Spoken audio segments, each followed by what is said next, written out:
Come and dream with me.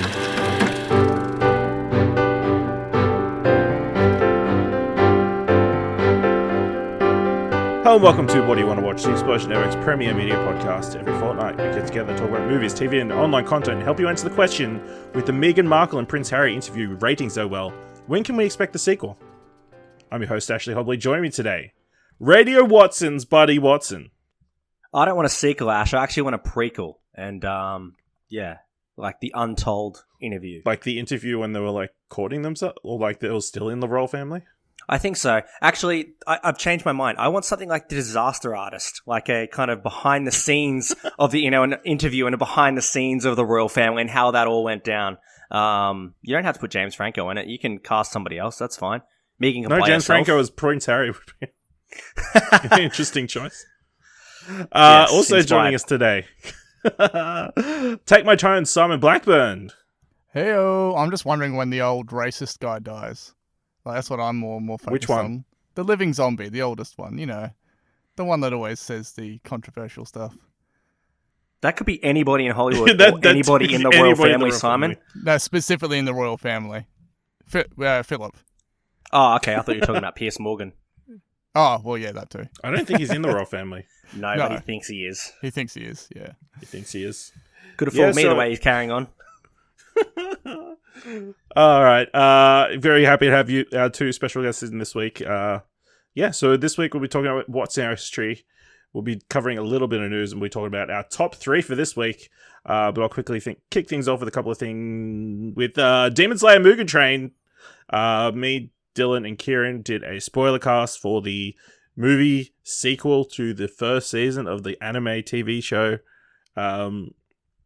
It's good. It's a pretty good time. Obviously, you need to have seen the first season of the anime to get the full enjoyment, I think. So, I'm sure neither of you have watched Demon Slayer, so... no, I have heard just like rave reviews about this Mugen Train though. So it is very well animated for the most part. There is some like 3D animation, like the background art and that kind of stuff for like a monster that looks pretty cheap and nasty. But other than that, really good across the board. But yeah, if you've watched the film, you should listen to our spoiler cast because we talk about all that stuff. Buddy, you checked out the critically acclaimed and multiple award-winning film Nomadland. Did it live up to the hype?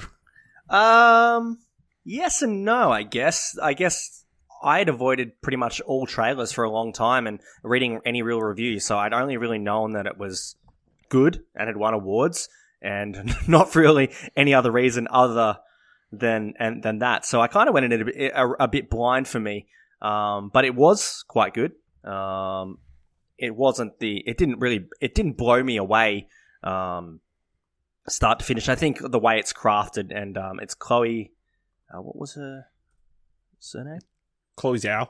Zhao? Yeah. I guess I was blown away more by the direction and I guess some of the shots in it, the cinematography, and then Frances, McDormand's like performance in it as well. And I guess the message kind of, I guess, touches home a little bit. It takes place in, I think it's 2011. It's really kind of got that global. It's set around the financial crisis. Yeah, global financial crisis. So even though most people in the world would have kind of experienced some kind of remnants of that and how impactful it was, it really felt more like an American story. Specifically with some of the workplaces that come up with that, but it was pretty good. It was very good, but it didn't blow me away. But yeah, I was still impressed. So tell us about the big release this week, Chaos Walking. All right, Chaos Walking sucked. Chaos Walking sucked. Can you explain the premise? Yeah, yeah, and it's.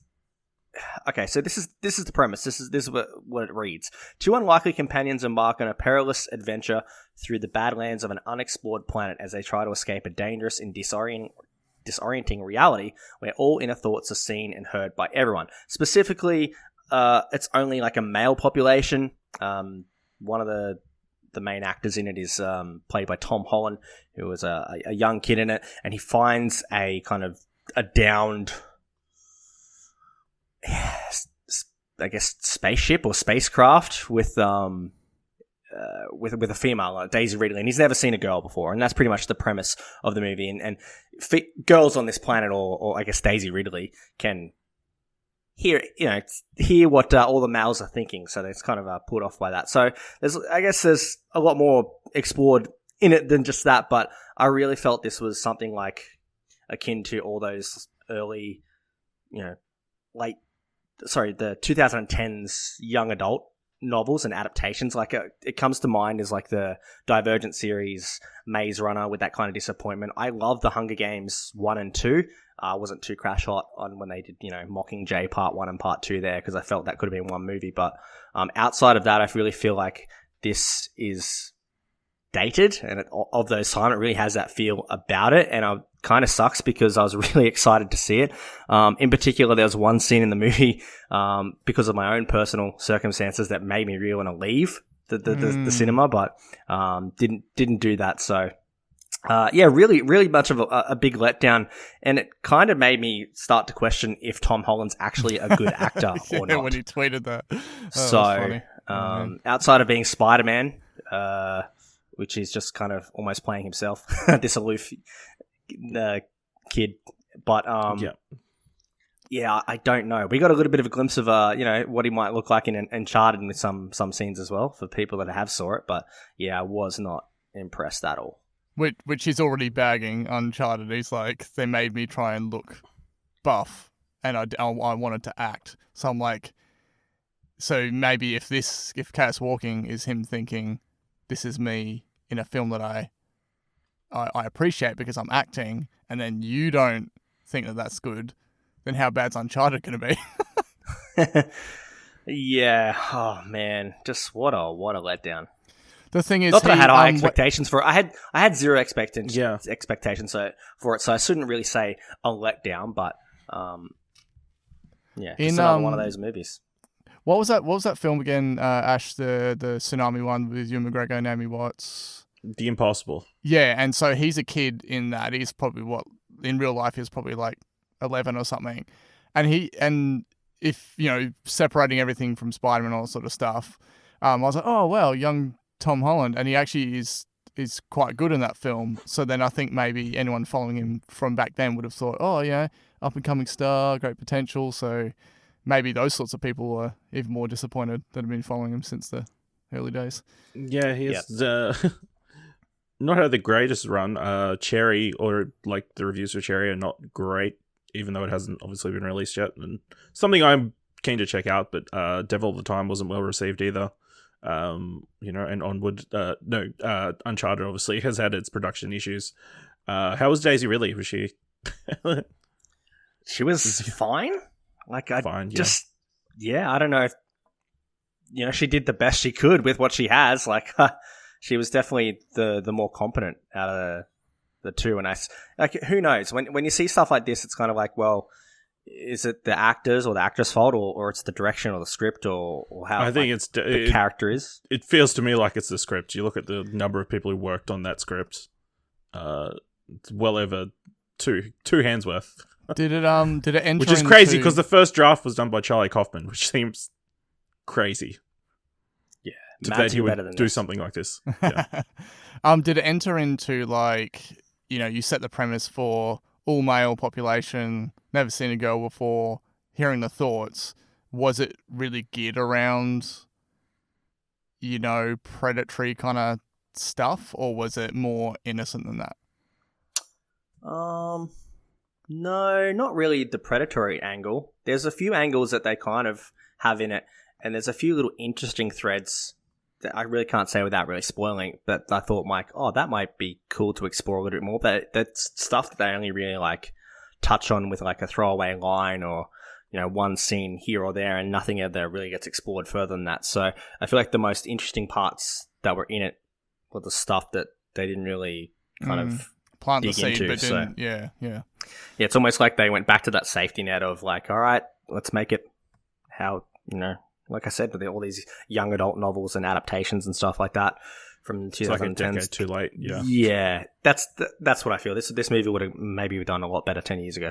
So basically, we can't expect Chaos running anytime soon. No, we'll take. It'll probably be like Jogging. more like chaos jogging. standing still. That would Yeah, be the second one. Yeah. Chaos stationary. yeah. Cool. So I checked out the latest Walt Disney Animation Studios film, Raya and the Last Dragon. That's how you pronounce it, Raya. So it follows a young woman in this fantasy world of Kumandra, in which humans and dragons used to live in harmony, but then the dragon sort of disappeared when this these monsters called the Droon, they sealed them away. And then 500 years later, this secret orb gets destroyed, bringing the Droon back into existence and kind of ruining the world. And Raya's setting herself to try and save everybody by finding the last remaining dragon. Amazing film, like beautifully animated, really interesting world and story. Such an amazing world that I was very disappointed that it was so short. You know, it is like an hour 40, I think. But I've just wanted to experience more of that world and more. Actually, it's almost 2 hours. It's pretty long for a children's film, I guess. But yeah, amazing world, really interesting characters. I think that Raya is like a fully well-developed character. A lot of like Southeast Asian influences and everything, very respectful and everything. So, I really enjoyed it. I know Dylan had really high praise for the film as well. So, check that one out in cinemas, or I guess, if you don't want to go to a cinema, you know, it's Premier available. access. Premier access. Yeah. Which, you know, isn't a terrible deal. No, Because you can watch as much as you want for the next 6 months. Technically.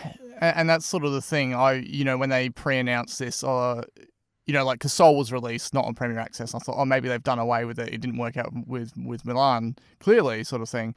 And then when it was announced with this one, I thought, man, what is it with them trying to like road test Premier Access on like Asian-based films? There's this weird theme that's being set, and I was really worried because the film looked cool, but sort of knowing how it went for Milan, I was like, and does it have enough? Like, does an animated film nowadays have enough pull on parents' pockets? I guess. But so I was really stoked. The fact that yes, it got the cinema release, but that it has received such high praise. Because I mean, I guess for anyone who's seen Milan, it's relatively middle of the line mediocre sort of things. Yeah. So so I'm really pleased to hear that. I still can't quite wrap my head around Premier Access at the level that it is still, which is a whole other conversation. I used to kind of defend it at the start, thinking, this amount of cinema tickets cost this much and you're saving this much because as many people that can fit in your lounge room can watch it. But I'm like, no, the cinema experience trumps all of that. So it absolutely does, but it's better than the alternative of them giving it away for free. Yes. I think, like they did with Soul, if there isn't a cinema release. You know what I mean? Yeah. I think for the most part, they're trying to keep the value trying to retain the value of their films, going forward. Whereas Warner Brothers is kind of like, fuck it. And we'll see where they are in like 12 months' time when this is hopefully all over and cinemas are back open. How many people will be upset that they have to pay to go see movies in the cinema again? That's all right. The value of by that point, the value of Warner Brothers will decrease so much, and then Disney will just purchase them. So, no, that's not going to happen. God forbid that would happen. Buddy, you checked out a film. I've like keep putting it on my list to go check out. Another Round, starring Mads Mikkelsen. Yeah, we're going from one Mads performance in Chaos Walking, which Mads, why? I guess, whatever. Take the money. Who cares? But from another one, Another Round, which was just fantastic, and had the pleasure of being able to see this one in the cinema. It is a Danish film, and it stars, obviously, Mads Mikkelsen. He is one of 4 school teachers that, I guess, partake in some kind of drinking experience where, they're all kind of older gentlemen, like about 40 years old or whatever, and they're all school teachers at the same school and all friends, and I think they might be celebrating a birthday in that when that comes to the premise of the story. But they're some of them are kind of uninspired in their life, or just rolling through the motions, where they're drifting through with work just happening, or things going wrong for them and stuff like that. So one of them has this theory that they saw from a philosopher, or someone had a PhD or something on there, that everyone is born with a deficiency of alcohol in their body by 0.05%. So that to maintain peak performance, everyone should be maintaining blood alcohol level of 0.05%. So they come up with kind of an experiment to see how that works, and they justify that by kind of writing a paper on it and doing a little bit of an experiment, so with how it affects their work life, also their personal life as well. And from there on out, things kind of go from one extreme to the next, and how far they kind of push those boundaries, and how far they explore that kind of stuff. So it's really good. It's more of I guess there's a little bit of dark humor in it, but it's definitely more of a drama, and it kind of makes you think yourself about some of the stuff they have. I think they do it really well without really kind of glorifying alcohol, or kind of drunkenness, or the relationship you could have with alcohol being problematic, because that's one of the things that could turn quite corny quite quickly with this kind of premise, like, oh, be drunk all the time, all of a sudden you're doing better in your job, all of a sudden you're doing better in your personal life and your relationships and stuff. So I think they do it in a tasteful way, and they do it in a way that also highlights some of those consequences of maybe going too far, or pushing their boundaries. So it was fantastic, and the end sequence at the end of the movie is just something special. Yeah, I can't really go into. I've seen it on multiple best moments of the year lists. Yeah, much more detailed than I can, but it was fantastic. This is one of the ones I would probably see again in the cinema if it popped up and had the chance. Yeah, cool. Awesome. So it's a Danish film, right? Correct. Yes, just so people know. Yeah, before if you hate subtitles and good movies, don't see it. Yeah, just stop listening.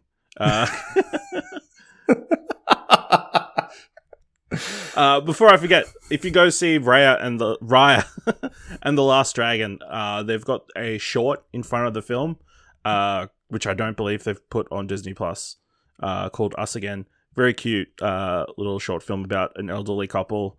It's pretty much about an old man who's upset that he's old, and then this magical rain comes along that turns everybody back to their prime youth. And it's just him and his wife dancing in the rain for 3 minutes. Yeah, it sounds like until they're tapping into the rain, upfields. the rain cloud goes past, and then they start reverting back to their age. So he tries to keeps running through the rain, trying to stay young for as long as possible. And I guess really well animated and choreographed and everything. So it sort of sounds like anyone that thought the intro to Up was the emotional peak of Pixar. It's like, here's more. No, it definitely doesn't hit that. But yeah, that sounds cool. Very cute, very cute. Yeah. So I watched Coming to America. Coming TWO America. Oh damn! I thought you were going to say Coming CUMMING. Poof. Jesus. Right. So the Eddie Murphy movie. Okay, all right, I got you. Yeah. Yes, the Eddie Murphy movie that's a sequel to Coming to America, the film from 1988, I think, which me and Dylan did a spoiler cast for. You can find on this podcast feed. So yeah, it's fine. It seems like an odd one to cash in on the decades later sequel to. Pretty much Eddie Murphy's about to become king. He has 3 daughters, so he doesn't have a heir to the throne. And then it suddenly turns out he's got an illegitimate son back in America from the first film that they shoehorn in because there wasn't really any explanation as to why that would be possible in the first film, because he was very devoted to his one true love, Lisa. But yeah, I mean, it's fine. Some of the jokes are fine. Wesley Snipes is quite amusing as the general of a neighboring country who wants to come and take over. but yeah, it's kind of mediocre. It doesn't quite have the same heart or jokes as the original. So The thing is, do decades later sequels really work? Like overall, it generally still seems to be like, hey, hardcore fans, here's something, and people are like, yeah, it was cool, like it was fine, but it's not as great as the original. Like, I can't think of an example where it really surpassed it. Or Well, people really liked Bill and Ted, the latest one. I felt like that got high praise. I was not super hot on it. I thought it was good, but a lot of people loved it. So, and I think they did the good thing, like kind of really made it more relatable to this, the current context. And now, instead of trying to live in the past with its ideas and everything and how things roll. So, but yeah, I can't think of another one off the top of my head. Listen, Blade Runner 2049, whatever it was, whichever number, was really good. So yeah, 2049 felt fantastic. Yep. But it didn't make any money, so I don't know why they keep trying to make this work. Obviously, we had Tron Legacy that didn't do very well, which sucks because I love that film so much, but primarily for the soundtrack. But I remember when that was back in the days when it first came out, that CGI we hadn't been over CGI'd by MCU by that point, so it was still really cool, like seeing like future tech CGI and that sort of stuff. So I don't really know how I'd going back to watch it, but as far as I'm concerned, the peak of Daft Punk is in that film. Yeah, I think maybe it's a slate of horror films like Halloween and that. Oh yeah, but I don't know what kicked it off, this trend. Hollywood running out of ideas.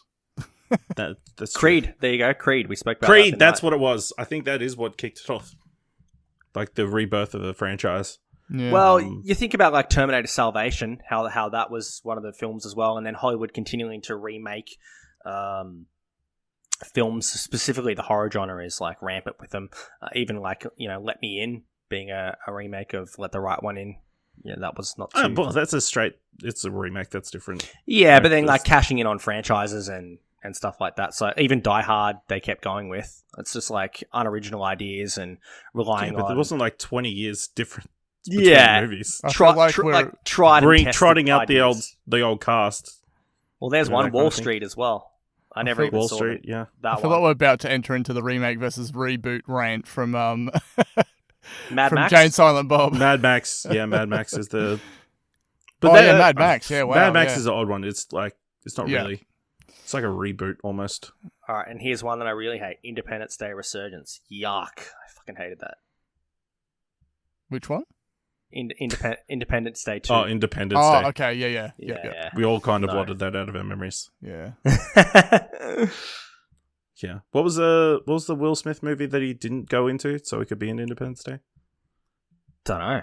It's actually funny that, buddy, knowing what you're like regarding Will Smith, that you Men in Black. That you don't like the one thing within the Independence Day universe that doesn't feature Will Smith.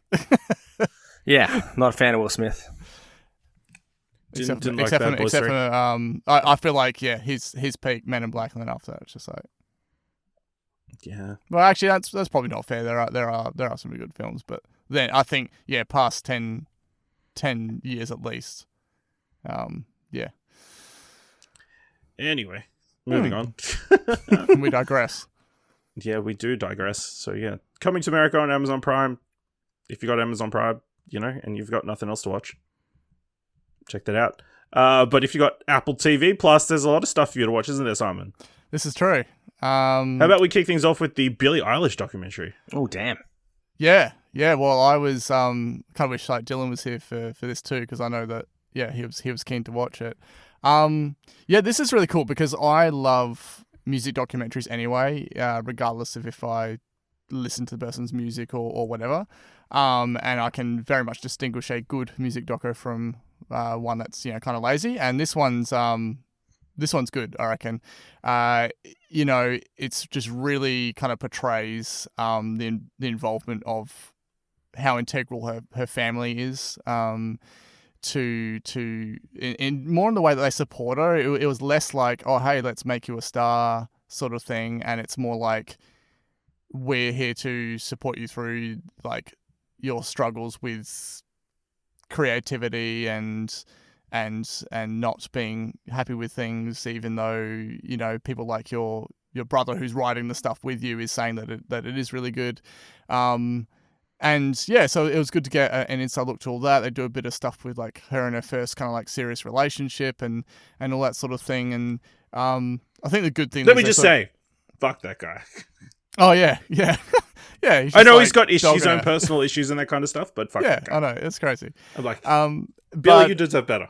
I think In time I think the funniest part, one of the funniest parts though, was it clearly showing the age gap when she didn't recognize Orlando Bloom. So that was kind of funny. So Katy Perry comes over at Coachella and like wants to congratulate Billie on all her success and that kind of thing. Says, "Oh, here's my fiance," and Orlando Bloom pops up and gives her a hug and everything.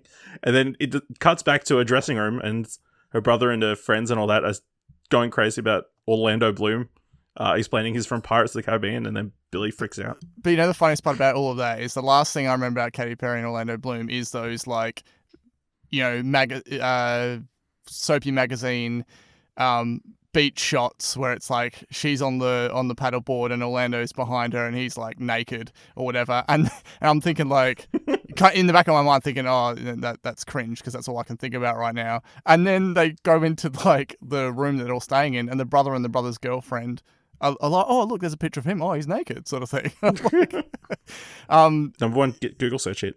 Yeah, exactly. So yeah, it was really cool, and it just makes me jealous that I don't have a father like Mr. Eilish and his killer moustache. So yeah, I feel something to aspire to. Yeah, exactly. I feel most annoyed though by, and again, this is why you don't read the comments, but clearly Apple are pushing this hard, and you know, advertising posts and everything like that, and just the amount of shit in the comments of people like, oh, tell us when there's a doco about someone that can make real music, and oh, I'm sure I can get more likes in this post than people do that listen to Billie, and like on Twitter and Facebook. Yeah. I mean, you know how it goes. Yeah.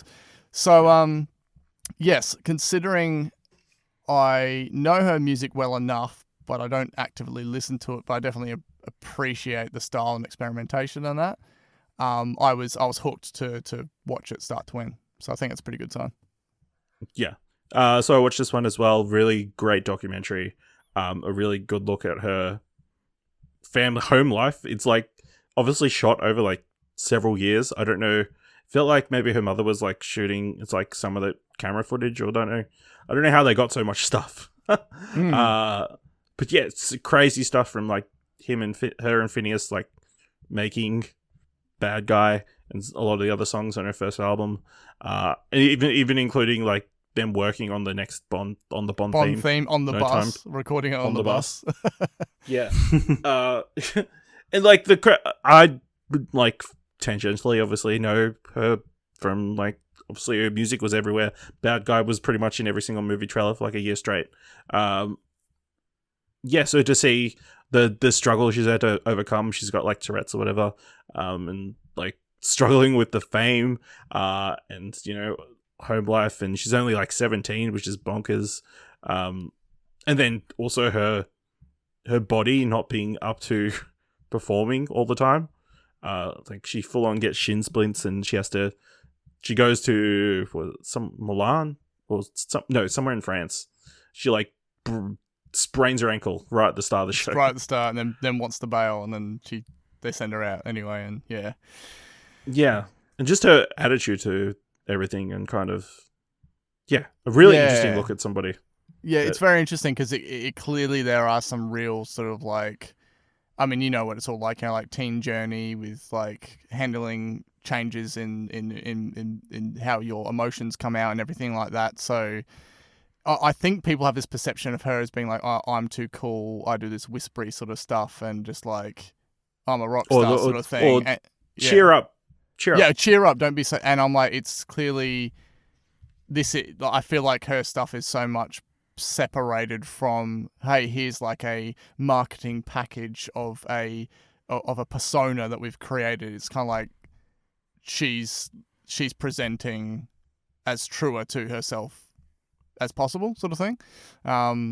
So yeah, it was quite interesting. Particularly stuff I love watching stuff with like film clips and that sort of thing as well. When she was coming up with the concept for that film clip, and she's getting her mum to like sit on the chair with the glass of water in the backyard, and trying to like frame the shots and that, kind of using her mum as like a test subject. It was pretty funny. Yeah, incredible pull she's got now. Like, she pretty much after that first video, she's like, I'm directing all these going forward. Yeah, like it's crazy how much like vision and shit she's got. Yeah. So, Buddy, did you get around to watching this one? I know you. I didn't. I want to. My wife Kim really wants to watch it, so I'll save it for when we can watch it together. But just on your comments before about, you know, the amount of hate that she gets online, that's just synonymous of like any child star, specifically when it comes to music. And like you were saying before, Simon, about the subject matter about what she's singing to. You look at like someone like Justin Bieber, even when he kind of popped up on the scene, he may be a little bit more manufactured and I guess less genuine when you've got like a young kid like Bieber singing about shorties and girlfriends and all that kind of stuff. It's kind of bizarre, and sometimes you just kind of have to suspend your disbelief if you can listen to that music, if it's enjoyable and catchy. When Bieber first dropped on the scene, I actually liked Baby and some of those songs, and it was kind of more after that when I guess you get to see him more in the spotlight that I kind of shied away from him outside of that album I think he did towards the end, which was produced by one of the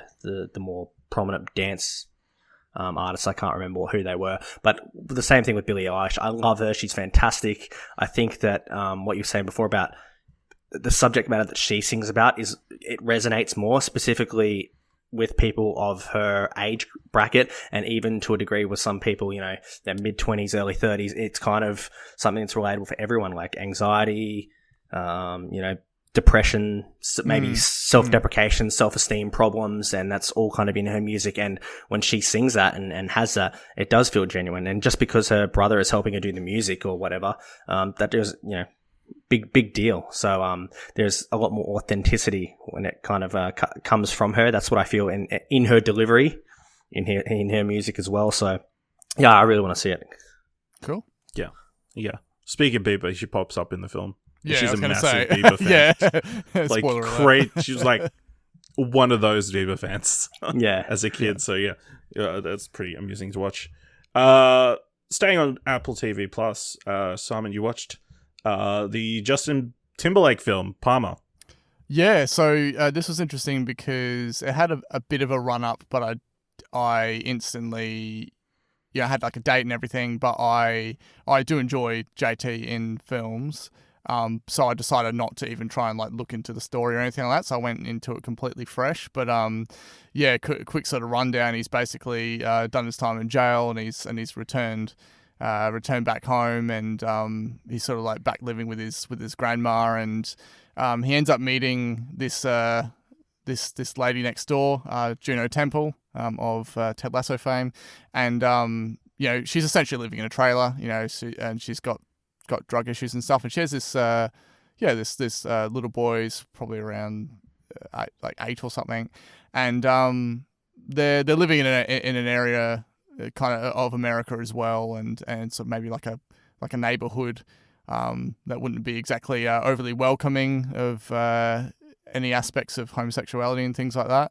And so he then sort of takes this kid under his wing, but this kid just likes to play with girls' toys. He likes to dress up. He likes to watch shows about fairies and all this other stuff. And he sees no, it's almost like he's so innocent at that age. He isn't picking up until so later in the film that other kids think that that's different, or strange, or however the other kids might perceive him. So there's sort of this arc of him, JT being this kind of like hardened ex-con that's then sort of come back, and he's thrust into this situation where he's kind of like looking after his kid because the kid's mum is sort of, again, the drug issues and stuff like that. And it's sort of like he has to become this father figure, whilst also himself adjusting to, do I try and force sort of like male orientated things upon this kid because I know he's going to get picked on and things like that. So it's this interesting sort of like growth journey for JT himself, as well as again becoming that father figure. So yeah, it was quite interesting. Probably, I could see maybe them sort of going for some level of aiming for some level of like awards, or something with it, with some of the performances, and I think it was good. I just don't think it probably quite hit the heights they might be aiming for. It'd probably be like an 8 out of 10 for me, but still definitely worth watching. Cool. Then you've watched the start of the new seasons of 2 of your top 10 Apple TV shows, which if you want to go back on this podcast feed, we had Simon on to talk about top 10 things you can watch on Apple TV Plus for the first year of Apple TV. But second season of Servant is here. How's that going? Yep. It's great. Exactly. Continuing on with the weirdness and the unsettling food-based nature and weird shots and everything, and this is straight up. I think this is M. Night is in his element with this one, and the mystery is still there. So I don't think they've sort of lost any momentum.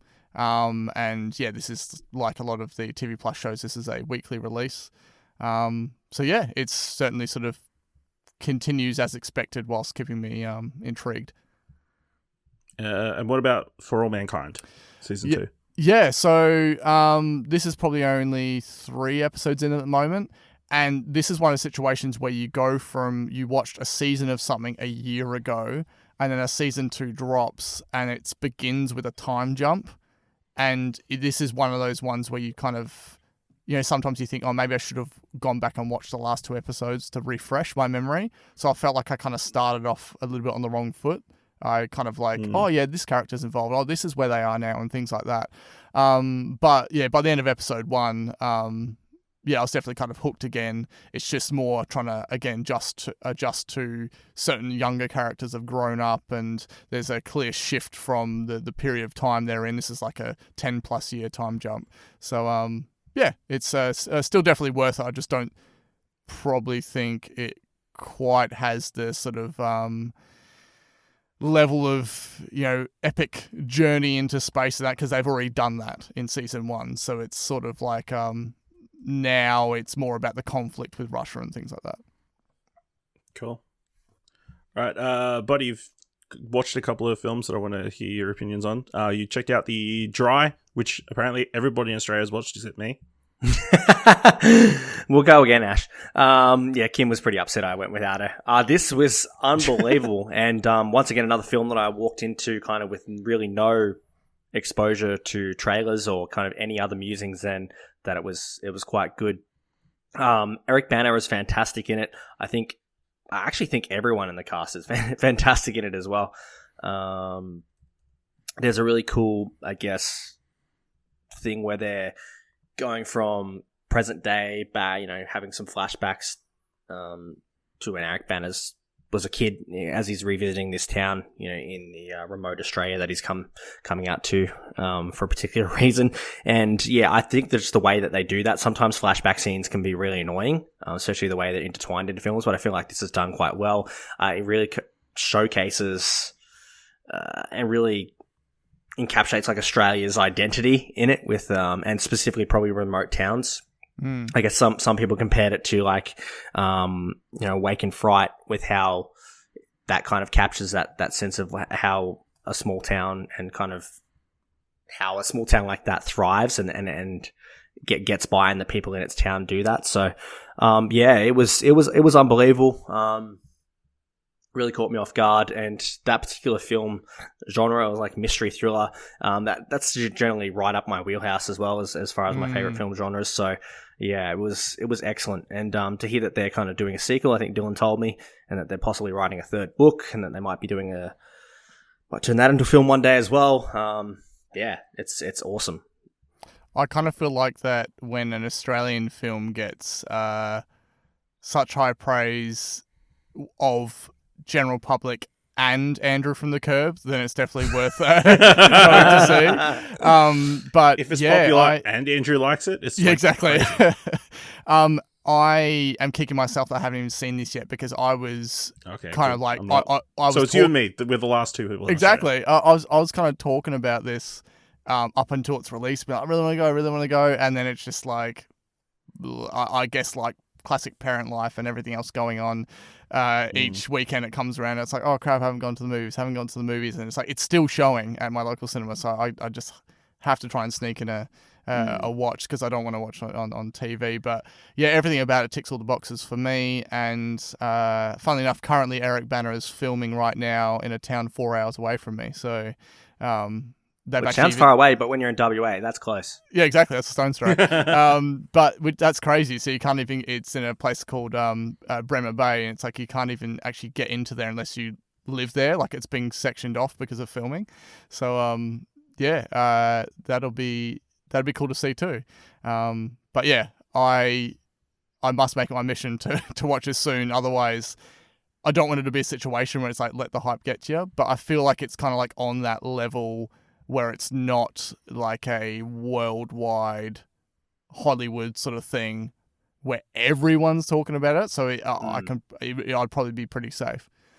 And it has some amazing drone shots in this, and the score is quite chilling, specifically setting kind of the tone and the atmosphere of the town and some of the events that have happened in the town over the years as well that kind of lead towards the story. So it check marks kind of every box that you could for all the parts to get it working. And it's just like you're saying before about like, you know, everyone championing it, like Dylan, Nick Pryor here from Explosion Network. He was championing it as well. Like you said, Andrew, who was just champions Australian film in general and covers that. He made a really good point, I guess, to what you were saying before, Simon, about how there isn't that one kind of Hollywood person that really has this passion to kind of champion like Australian film, kind of like an Edgar Wright does with UK film, or kind of get those kind of more underground or less appreciated films into the spotlight, whether it's just like someone that Andrew that's well known in this, the film reviewing community here in Australia. Those kind of champions aren't enough. They're definitely important, but you just kind of need one more big voice like from a almost big like celebrity, from the outside to kind of give it just one little push. Yeah, like Tarantino did with some of the 80s, 70s Australian films like a few years. Like he did a documentary like decade and a half ago, I want to say now. Jeez, that sounds old, but yeah. Tarantino also did an Australian accent. Yeah, he's a man of many talents. Yes. So and I would say Andrew, like definitely since following his kind of stuff and reading his reviews and thoughts on film and everything has definitely like influenced my desire to seek out more Australian film. Like I watched this year, I did watch Wake and Fright for the first time, and The Proposition. I've got so good. Lantana there. I've got Hard Word as well to watch as well, and of course, Sweet Country. So there's a few to get through. But there's the crazy thing is, I feel like there is a level of commonality between all of these in the fact that like, whether it's the directors themselves or just the landscape of the choice of actors, but Australia really has kind of forging this knack for providing visceral, like thriller / criminal based stuff in kind of those remote locations and that, whether it is as remote as like, Northern Territory, like in Sweet Country and that, or whether it is, again, your small regional town. There's something about that, and the way that they pull that off and the vibes in it that has that level of grit, but it doesn't feel entirely like, it's not like an American Western or anything. So I find that sort of really cool that it's almost becoming Australia's theme, because unfortunately, as much as Andrew might say that he likes the movie Australia, I couldn't handle that because it just was way too polished and stylized for me. So it's just like, if you get, as you say, get something like The Proposition, that where it's gritty and everything, and again the choice of actors, I'm keen to see more of that stuff. Yeah, absolutely. Speaking of another film that's probably leaving cinemas soon, so you should definitely go watch it. Buddy, Promising Young Woman. This is my film of the year so far. This just blew me away in every single possible way, and it really it almost holds a mirror. I guess as a male, not just to yourself, but to society on your behavior or behaviors that you've witnessed, and almost like what society deems as acceptable and non-acceptable. And I guess just not in the past, but going forward as well. And the idea of like toxic masculinity, that kind of protecting, guys protecting each other, almost that kind of... Or guys just being protected in general. Protective in general, yeah. That's right. It being, not protecting each other, Christian but being Porter. protected. And also kind of, I guess, almost like the Me Too movement and like rape culture as well. And the idea of consent and everything that kind of encompasses in that, and how that can be kind of exploited by people. And I think the casting is just fantastic in this as well. Obviously the star is Carey Mulligan, who plays the main character. She's fantastic. And then I think Alison Brie's quite good, but everyone else that they kind of pick in it, specifically some of the more problematic males in it, the casting of those people, I think is just like spot on. You had Adam Brody, of course, from the OC. There is Smitty from New Girl. Max Greenfield from New Girl, yeah. Yes, Max Greenfield. And then McLovin's actor. I can't remember his name. Christopher Mintz-Plasse. Yeah, that's right. So there's a lot of and Bo Burnham is in this as well. What's his name from Glow and Veronica Mars? Oh my god, it's killing me. Yeah, killing me. I feel like the casting of that is like they cast. It's almost like they cast a lot of people that have these stereotypically nice, Chris Lauer. Nice. Nice guy image or whatever, and even within their other movies, it's almost like meta casting. Yeah. Or they have, to play that stereotypical role. So, yeah, it's kind of, that anyone can get caught in this situation if you're a fuckwit and if you kind of adhere to these social norms and stuff. So, and even like, I guess if you go out, like even in Brisbane here, you go at Fortitude Valley. Try going out sober one night and just sitting in the mall, and or if you go into a pub or club and just looking at the way people like behave and drunken, it's it's a shock. It's definitely a shock. So just everything. I can't even say much without spoiling it because it's just so good. Yeah. I'm looking forward to this winning everything. Then we can do a spoiler cast about it. Yeah, I really hope it wins everything. This is definitely. Oh, so you've seen it too, Ash? Yeah, absolutely. Yeah. I saw it I was saying mid-December. Oh, sorry, I like an advanced kind of screening. forgot it amongst all the slew of your ticket stub photos. So yeah, but yeah, it would have been my best film of last year. It's currently my best film of this year as well. So, I'm definitely keen to see more people watch it, hear more opinions and that kind of thing, and see all the discussion around promising. Yeah, the Very Blu-ray promising. comes out actually quite soon. I think it's the 7th of April, which might actually be the 5th because Blu-ray releases can be released 2 days early if we've got them in store. So yeah, and the early Shame April life, will be one to nice. look out for. Yeah, good to know. All right, and then you also checked out Minari. yeah, Minari favorite. was quite good. It was very good actually. It's kind of has almost kind of like parallels to like Nomadland and kind of the American dream. I think its strengths definitely outweigh the things that I didn't like about it. Like I loved all the performances, specifically the young kid. I can't remember his name. Alan Kim. Yeah, he was ridiculous. adorable. Yeah, he was fantastic. And then the grandmother as well. I think their chemistry between both of those and playing off each other were quite good. So yeah, that was quite good. Awesome.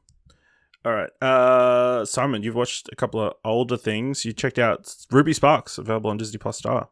Yeah, so basically, I said, "Yep, add Star to my Disney Plus." And I went in there It and I was was like, "Okay, automatic. how are they sorting?" Well, it asks you to set a PIN code because of 18 plus ratings and stuff. And anyway, I have Star now because everyone does, and I was sort of going through and seeing how they were kind of like a grouping, categorizing the films, and they had a cult classics section, and it sort of it popped up, and I didn't even know that Paul Dano was in it, but I heard of the name Ruby Sparks a lot, and I opened it up just to see what it was about, and it said Paul Dano. I was like, hell yeah, my boy! And then so I was keen to watch it just to see. He's almost becoming that sort of like chameleon like actor where all the different roles he's in, he's playing someone quite different, and I almost sort of wanted to watch this in preparation for when the Batman comes out, knowing that he's going to be delivering something sort of different again with the Riddler.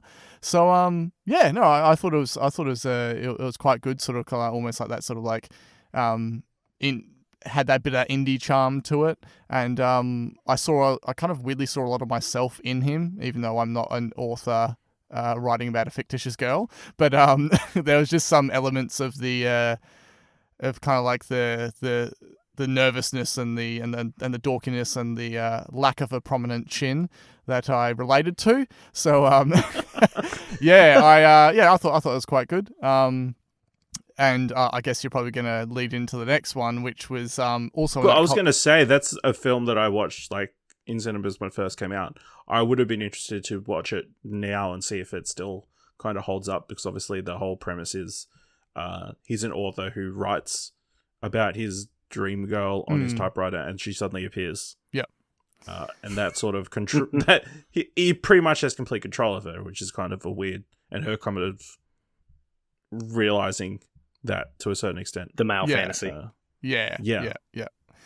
How that dynamic works. But yeah, also in that Cult Classics row was 1 Hour Photo. Now I saw this back when it came out, and this is right when I was getting into like thrillers and stuff, and I just sort of wanted to see a little bit of like, oh man, kind of like missing Robin Williams, like Taken From Us, etc. And I was like, I this really deserves another watch, because so many of his other films I've seen many, many times, and man, this holds up very well. This is an excellent performance. It's great seeing him in that different role, and I think the best part about this is it's starting on that notion of, okay, yeah, clearly he's an outcast, clearly he's obsessive, and he's doing wrong. He's doing things that are wrong. And you feel like it's going to lead you a certain way, and you feel like it's probably going to become quite violent, or you don't sort of entirely know. But the way that they end this in a way that makes you kind of completely see it from his angle as well, whilst also not entirely being like, I'm converted, you're the hero. It's like this really interesting balance between intention versus action. And it caps it off so well at the end. So yeah, excellent performance, and definitely holds up. Awesome. And then you've watched a bunch of different TV stuff. I bet we talk about WandaVision, which I, as well as Kieran and Dylan, did episode by episode after shows over on All New Marvel Cast, our Marvel podcast. But we really enjoyed WandaVision. What do you think of it, Simon? Yeah, so basically I feel like, I don't know without checking your listening stats, but I feel like I have the claim of fame of being the first listen on every single episode that you've released for this, because I'm just so keen. Like I don't know, I post them like 2-3 in the morning, so... which is like 5 o'clock in the afternoon in WA. Oh yeah, that's true. That's a good point. I didn't think about that. But because I'm so keen to like talk about it with someone, and this is the closest to talking about it with someone. And the best part about it is, between you three, you all have different kind of like appreciations for MCU and certain characters and that. So I know it's not going to be kind of like a one-sided view. And this show starting and the idea of kind of like not knowing what's going on, and then just like the chemistry between Paul Bettany and Elizabeth Olsen, I was all about that. I thought, this is great. This is breaking the MCU mold. and it did have, as it progresses, as you discussed in your episodes, it sort of, it has a kind of few peaks and valleys. It kind of then falls back into sort of more typical MCU territory, and then it kind of like pulls back. So, yeah, it definitely. That half of me is like I really liked, and then other half of me is like you almost just want to watch a show that is the sitcoms, just stay like that, like especially those early ones. You almost just want to watch that as its own show, which I think is kind of like a feat within itself. But yeah, they definitely did a very good job with it. I just feel like typical with sort of MCU, some of the stuff when it comes CGI heavy, you're kind of a bit desensitized to it. It feels a bit rushed. But I think anything involving actual kind of like the best parts of the acting performances and that, and I also just love watching Paul Bettany anyway. So and Vision is like one of my favorite characters out of the whole MCU. So yeah, I was pretty much on board throughout. But yeah, it's definitely, I have my favorites. Cool. This might be a good point to bring up. I watched the first 2 episodes of Superman and Lois, which is available. It's running on Foxtel and probably Binge, I suspect. The classic series starring Dean Cain and Terry Hatcher. No, this is not. This is Superman and Lois, not Lois and Clark. Tales of Superman. Not Lois and New problematic Dean Cain. Oh, problematic Dean Cain. Oh man, I was trying to think of which one. When you said that name, I was like, oh, that's that. Yeah, that's that dude. It stars Tyler Hoechlin and Elizabeth Bitsy Tulloch as Clark Kent and Lois Lane. It is, for people who've been following the Arrowverse or whatever for many years, it is technically part of the Arrowverse. You wouldn't believe it. I've seen no reference to anything in part of that universe at all. So if you're going in fresh, you don't need to know anything about that. It is even to the extent where I'm trying to weirdly figure out how it did fit in. But obviously they had this big crisis event last year that kind of mushed all the words together. So now this iteration of Superman has 2 teenage children, and one of them has started to develop powers. And they moved back to Smallville to kind of help with that. But there's sort of a big financial dude coming in buying all the properties and shit. So Lois is on that case, and then there's another guy. I guess a bit of a spoiler, but like a character from another world has showed up on Earth and wants to kill Superman because in his Earth, Superman's evil. So he's got a vendetta out for Superman. Yeah, I'm really enjoying it so far. It's like a weird mashup of the old like Superman the movie and the Man of Steel, plus the bit of CW-esque like relationship sort of stuff, kind of all mushed together. It's got a very, very cinematic feel to it. It doesn't look like any other CW shows. Yeah, and obviously Tyler Hoechlin and Hoechlin or whatever his name is, and Bitsy have they've been on Superbell and other things together. So when I've seen them, they've been great and they're really good in this. So yeah, it's only 2 episodes in. I would say give it a try and see if you like it or not. You feel like it's on CW, but it's not like CW shows. No. So it doesn't have the tonal brilliance and perfection of execution as Vampire Diaries. Oh, I'm not watching this. No, see, nothing can quite live up to that, I guess. Mate, the first 2 seasons of Vampire Diaries were great. All right, don't be hating. Oh no, I'm not hating. I watched the entire thing from start to end. Oh wow. Okay, yeah, no, I've seen. I've been and in between that, Pretty Little Liars, which is substantially worse. So yeah, I've lived it, man. I am. Yeah, I have CW cred if that's a thing. No, it's not a thing. It's not, okay. But you can make it a thing, I guess. I'm going to take it off my resume then. Okay, cool. Okay. All right. Then, Simon, you watched Run, which yes. I think I talked about a little bit last year. Yeah, so I kind of dropped off. Yeah, this is interesting because I'd always seen the visuals for it and the cover. I didn't even know that my man, Domhnall Gleeson, was in it. And so I'm basically currently on I must have finished by now, a binge trial, and that was purely just to finish off another show. And I was and I was in there, and I was just like, got your timing wrong. Need to get another email address. Yeah, oh, exactly. I got to do that. Justice League's out next week. But yeah, no, this is I really enjoyed this, and then I had the horrible realization at the end that it got the season 1 finishes, and then it's like, cancelled. oh, this show was cancelled, and I'm like, Oh no. shit. It ends on a cliffhanger, right? It ends on a cliffhanger. I'm like, damn. But yeah, Domhnall Gleeson and Merritt Weaver, yeah, great performances there, and Ash's homegirl Phoebe Waller-Bridge. So But she shows up for a bit. yeah, but still, like, I feel like that whenever there's anything featuring her, that you're gonna have watched it. So I feel like I need to like put that in this show. Just trying to get me into it. Yeah, trying to get Ash Brownie points here, man. yeah, absolutely. Then you checked out Your Honor on Stan with Bryan Cranston. So good. So this is the one thing that Zach from Well Played and I could agree on.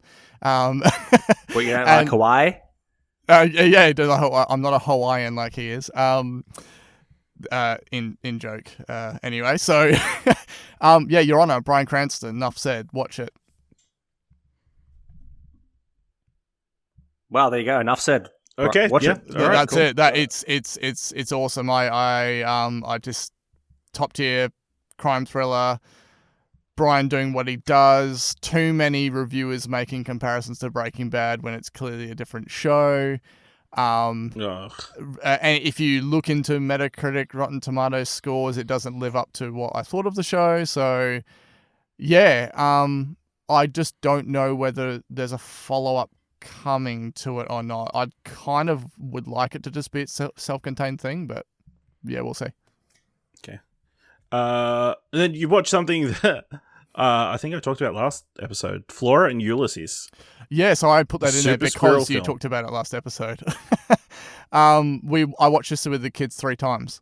Because Wow. they like to watch movies multiple times. I'm probably up to 324 for Frozen 1. So Lock that stuff, Simon. Yeah. That's rookie. yeah, no, it was. What I like about this is, new movie on Disney. Obviously, level of animation with the squirrel Ulysses, the sort of hero, pun intended, kind of the film. But yeah, I sort of just put it on because I was like, hey, new and something new for the kids to watch. And Ash was like, yeah, watch it. And yeah, what I like is it has the sort of heartwarming factor for it, and it's nothing too hard to grasp onto, and the kids enjoy all like the action and stuff in it. But it almost in a way felt like its own little sort of like indie film, and I was also thoroughly enjoyed the fact that Ben Schwartz was one of the lead roles in it. So yeah, if you enjoy those types of films, or literally if you want to show something new to your kids, it's definitely worth checking out. Yeah. And the kids gave their mark of approval. Yeah, they did. Well, I guess they're still watching and then they it, asked for more so- popcorn because we ran out. So Very nice. Great. Top 10 effort there by Simon's kids asking for more popcorn.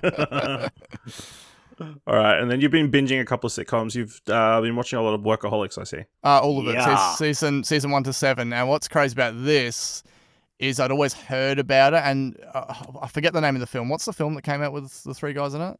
It came out to Netflix, and it was essentially the same thing. It wasn't Workaholics, but it was the same sort of thing. I'll look it up. Yeah, what was it called? Anyway, so I knew of Adam Devine, but I didn't know of the other guys. I'd kind of seen the guy that plays Anders. I'd seen him. Game over, man. Yeah, Game Over Man. I'd seen him in other movies, sort of thing, and so anyway, my friend brought it up. I was like, I keep hearing this show all the time. I was like, what is it? And he's like, yeah, man, you should check it out. And it popped up on Stan, and I binged the hell out of it. Like, thoroughly enjoyed it. Yeah, it's almost in a way a piss take on bro culture, which I think is cool. And yeah, it's either for you or not for you. There's obviously the elements of like gross out sort of stuff and leaning into like, drug use and that sort of stuff. But yeah, kind of like frat house meets low life, directionless life goals. Yeah, I was all about it. Found it hilarious. But I feel like it did end at the right time. I feel like by that point, towards the end, they might have started rehashing some of the jokes a little bit. But yeah, great chemistry between the 3. Great. And then you've been watching a lot of Superstore as well. Yeah, so another thing, it popped up because Netflix had been pushing it, and I didn't know the show existed. And so Netflix smashed through all of that, season 1 to 5, and I was like, oh, yeah, look up Wikipedia. Is that the end? It can't be the end. Sort of ended on a bit of a cliffhanger. And it's like, oh, there was a last season that's actually I think just finished now. It's just started or just going. Yeah, and it's there's I think 2 episodes left until the very end, and that's on binge, and that's how I ended up with a binge trial. But basically what got me in was I was like, oh, cool. It's like set in a retail store sort of thing. You know, I'm all about that. But the main draw for me was Ben Feldman, because I really enjoy the stuff that he's in. So it's good seeing him as a lead role. I didn't realize that America Ferrera was in it until I started watching it. And I just love the chemistry on and again, off again sort of type storyline with them. And I just think the manager in it is just one of the funniest guys. So yeah, if you, I can't really say it's like if you're fans of Brooklyn Nine-Nine or if you're fans of The Office, because it kind of like falls into that ish, but it's also, I feel like probably a little bit more general comedy that other, like a broader audience can enjoy it. So how's it compared to Rostered On? Ross, well, I mean, I smashed out six seasons, so yeah. I don't know. They're quite different because this is sort of more like your everything department store sort of thing. Yeah, I don't know. But anyway, like Walmart or something. Yeah, like that. Sort of like that. Okay. It's called Cloud 9 is the name of the store. But I really liked it, and the funniest thing I had throughout it, which probably sounds weird, is okay. So there's Ugly Betty, right? The show, America Ferrera, lead role. She's meant to look dorky and all that sort of stuff. And then, so I hadn't really seen her in anything other than that. And then she's in this show. I was like, oh yeah.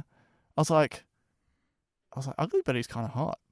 And then I was like, did I actually like her as Ugly Betty as well, or is it just this show? So then now I've got this like weird like thing in my head of like people that look like Daria in real life versus people that don't. So I'm trying to like, I have this emotional conflict going on. But anyway, that's cool. And I kind of think it says something that, maybe a spoiler alert, but one of the main lead roles leaves in the final seasons, and then the kind of quality of the show drops a bit. So I feel like, yeah, she definitely has a big part to do with the success of it. Yeah, definitely. That's the show that I've watched a lot of, and I haven't watched season 6, so when I redeem that binge subscription. I felt dirty though. Going to everything about binge just feels like a hack job, and I just like it like lower quality thumbnails, like here we go with the graphic design. Oh man, the backgrounds, like it felt like someone nicked a background from a Samsung Galaxy from like 8 years ago and slapped it in there. I'm like, it's like Foxtel, you piece of. Anyway, that's a whole other. Out of all the things you led with, you could have just said they don't have an app and on like consoles or stuff like that or TV, and that's the one I would have. Yeah, that's the one I would have went with. It is very much a deal breaker. So I've been binge watching the medical drama New Amsterdam, which just got released on Netflix. I thought you were going to say Grey's Anatomy. Damn, I thought you were going to say ER. No. So New Amsterdam, set in the fictional hospital of New Amsterdam. Ryan Eggles is the star. He comes in as the new medical director of the first season, and is pretty much just shakes everything up, doing things, crazy notions, like doing things in the best interests of the patients, and not worrying about money so much. Is his name Dr. House? No, it's not. Much more likable than Dr. House. Yeah. But yeah, in the pilot, he's got a pregnant wife who's kind of separated from him. And then at the end of the episode, it turns out he's got cancer. Damn, as well as taking on this brand new job. Quickly. Wow. So it's kind of ridiculous how much stuff is thrown at him in this first episode. But well, it's not the first episode of his life. Remember that. Yeah. But I just felt compelled to keep watching. It's got a really great cast. Freema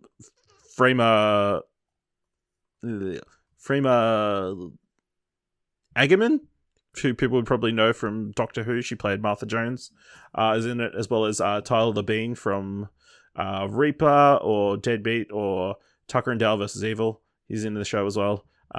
He's got a nice selection of like other doctors and stuff to bounce off of. They've got all the interesting tales, particularly like Dr. Kapoor, who's like a older Indian doctor, neurosurgeon, neurological doctor, who's really very different to anybody else I've seen like a medical show like this before. So you're telling me there's no McSteamy and McDreamy? I'm out. Okay. Yeah, it's not that kind of it's more in line with something like The Good Doctor or something like that. So yes, or yes.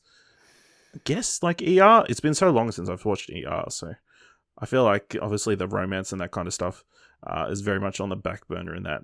Although you can definitely see at the start of the season, like halfway through, they're like definitely shipping a pet couple. And you're like, it's like you're setting up all this. There's a major roadblock there, but you know they figured out like 3 episodes in that these characters have great chemistry together. They're like, shit, we need these two together. So you said it's a medical drama, but I didn't realize it was about human trafficking when you said they're shipping a couple. Jesus Christ. Jesus. Old man. Yeah. All right, let's move into the mandatory Netflix segment of the show.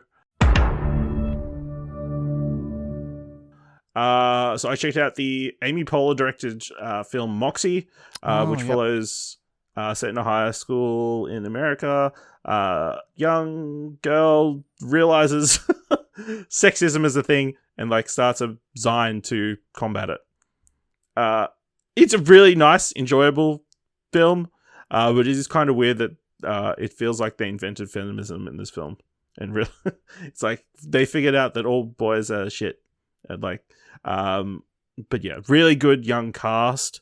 Patrick Schwarzenegger plays like the arsehole jock, and he's amazing as the arsehole jock. Like a really really great character you love to hate. But yeah, across the board, really interesting characters. Interesting tidbit: one of the actresses is from a season of Terrace House, Buddy. What? From Terrence House, A Lawless State. Oh, yeah, I didn't really get to... Oh, Aloha State. Yeah, I did. Damn. Yeah. Yeah, so she's in it. Lauren Tasai. Is this how you rope Crazy. me in? Pretty much. Yeah, that's how I rope you in. Damn. It's called Buddy Bait. It is. It is. Oh my god, huh? Yeah. Wow. Yeah. Really enjoyable, like, film, but yeah, obviously not breaking any new ground, and it's kind of weird. It's added to my list because I was going to try and watch it before this episode because I kind of knew that I'm like, I bet Ash has watched that. Because there sort of seems I kind of feel like in this show you're the guy that kind of like watches the stuff that's new to Netflix. It sort of seems to be more so than the others I've in got some a ways. mandatory Netflix show. Yeah, exactly. So I was kind of like, oh well, yeah, I kind of wanted to watch it so then I could discuss it, but yeah, I'm still keen to watch it. Yeah, it's pretty solid, you know. Yeah. It's just, yeah, again, kind of, it's timely and that kind of thing, but yeah, it doesn't quite hit the mark or like capitalize on it fully, I don't think. Yeah, but it's worth a watch. But Simon, you've been rewatching the Swartz and Middleditch improv specials, right? Oh, so good. So the reason I rewatched it is because Ben Schwartz was in Flora and Ulysses, and I was like, I gotta rewatch Middleditch and Schwartz because it was so good. It's just such a shame there's only like 3 episodes or whatever, but man, these guys do such a great job. So people will recognize Ben Schwartz from heaps of stuff. Thomas Middleditch primarily from Silicon Valley fame, but essentially it's like a real live show, and they're on the stage and they start asking questions to people in the audiences, and their answers kind of set some little touch points to what they then formulate as a story, as they act it out improv style. So the entire thing just gains legs of its own. They're playing all the characters sort of thing. There's no actual props aside from maybe like a chair or something. And I think the funniest part though is just when they tap into certain characters that they create on the spot and whilst also trying not to burst out laughing because the situation they're in is so bizarre. So yeah, in terms of improv comedy, I think this is top tier. Yeah, and then I also watched the documentary Biggie, I Got a Story to Tell, which chronicles the career of Biggie Smalls, the notorious Big IG, or Christopher Wallace, as I guess he was born as. Obviously, I'm not overly familiar with his story. I know, obviously, he died way too young, and that kind of thing. But yeah, this was a fine documentary. I mean, they obviously had a lot of interviews with people in his life. Obviously, they interviewed his mother and his grandmother and that kind of thing. But as someone who didn't know much, it wasn't the most informative thing, and it just wasn't well put together, in my opinion, like in a way that was engaging or interesting. I think that it's a thing that obviously he died during the 90s, so maybe there wasn't as much footage to go to.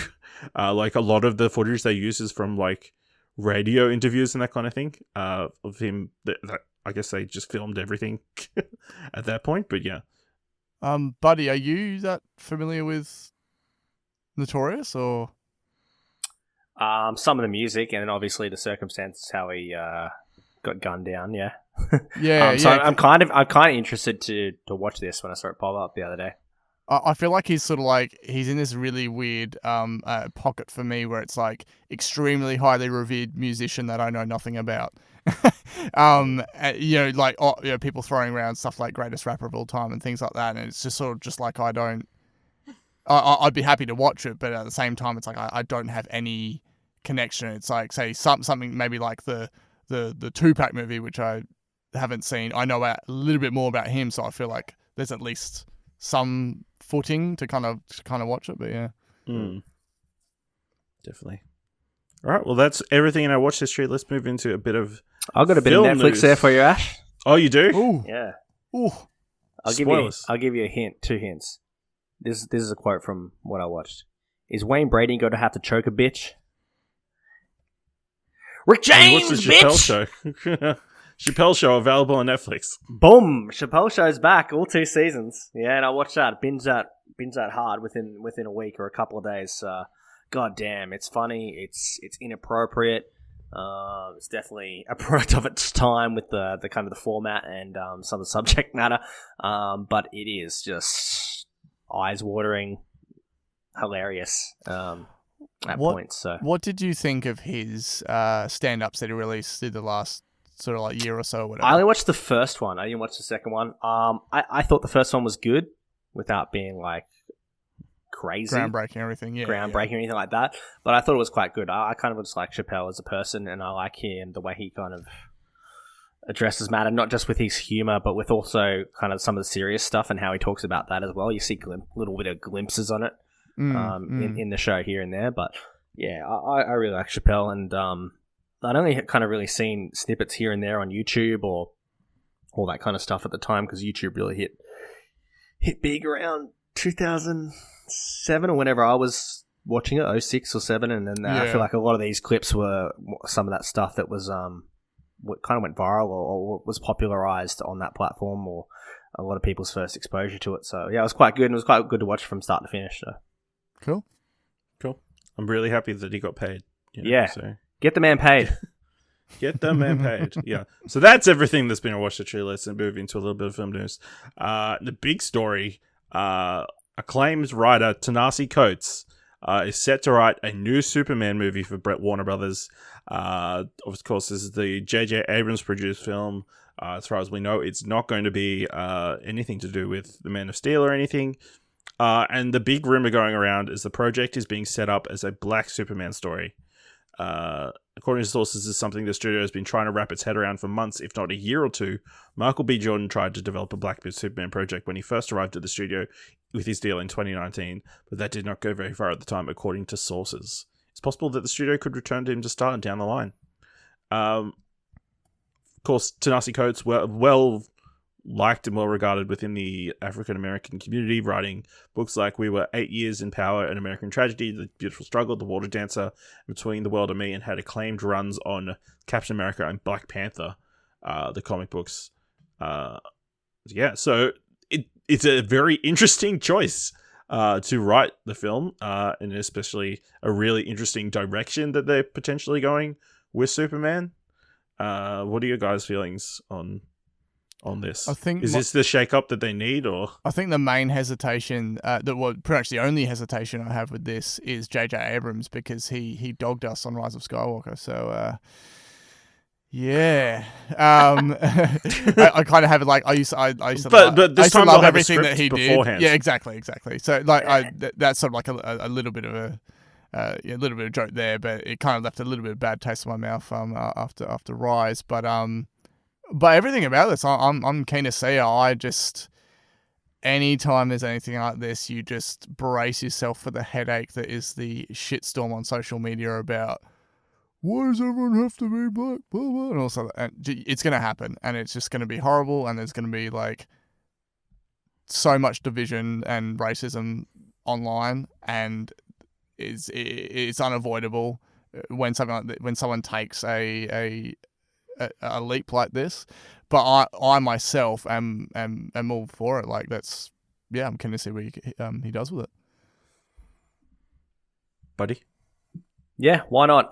Superman is, to me, the most blandest character out of all the DC characters. Outside of like the Reeves stuff, who I think kind of nailed it quite well.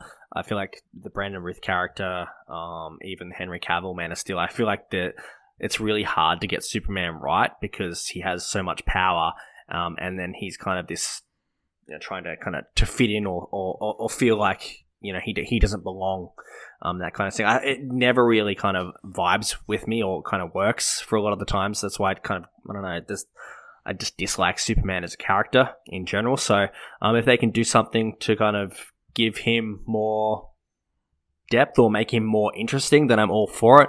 I would absolutely love to see like Superman Red Sun as a live adaptation, as well. I'd love to see that kind of, if Superman landed in the Soviet Union, and how that would be like a Soviet Union raised Superman story as well, with that kind of political leanings. But this would be a decent kind of take with the Calvin Ellis Superman too. I think obviously they've done so many iterations of Superman. We talked about all the different TV shows they've done as well, on top of the movies that they've done. I think this is an interesting idea. I think it's also them trying to capitalize on a certain market. Obviously, Black Panther is the highest grossing standalone Marvel film. And the best one. And we've been everybody keeps talking about a Black Bond, Black whatever. I was literally about to say that. What? I think maybe they're just getting on the front foot, trying to be, the first one to make that jump. What do you reckon's going to have the bigger backlash, though? Black Superman or Black Bond? Superman, I think, yeah. Because, more people care about Superman than yeah, that's true. At this point, yeah. And I really feel like with the 007, like James Bond, the moniker of 007 can kind of be passed on. It's almost like, what Batman says in Dark Knight Rises, where anybody can be Batman. It's kind of passing on. Batman's more than a person. It's an ideal or an identity, and I guess you could kind of take that away with Superman to a degree. But it's the same thing with 007. You're given the 007 moniker, and when it's retired, maybe we can give another person that moniker as well. So maybe it's a lot more easier to logically make that work from an argument perspective, more so than Superman. But yeah, you got to think about Superman, red, white, and blue, America's hero, and then you think about. I'm going to throw out some. Or should I say that?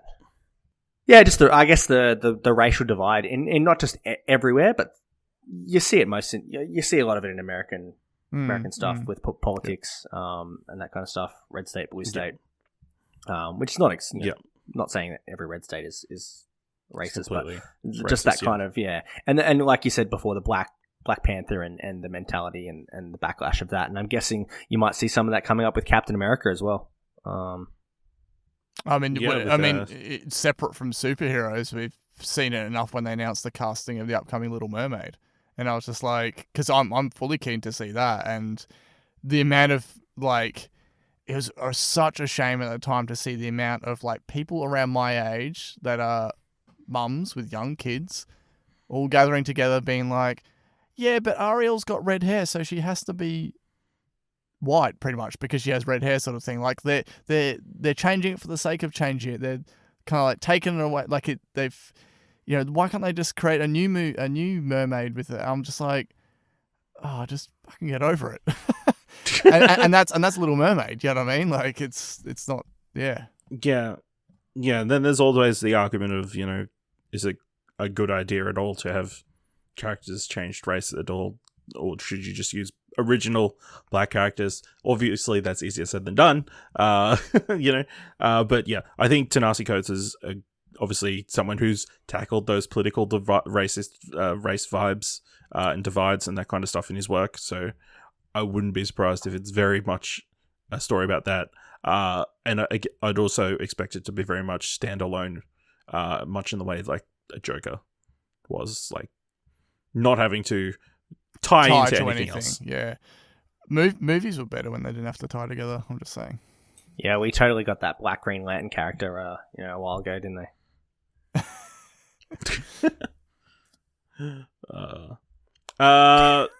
So Warner Brothers has been doing a big push for Space Jam: A New Legacy. They did a big story in Entertainment Weekly. Yeah, let's dunk on some haters. Images, new footage, new images, story. To be completely honest, this movie is completely bonkers. Completely bonkers. I have no idea what's going to happen and why it's going to happen.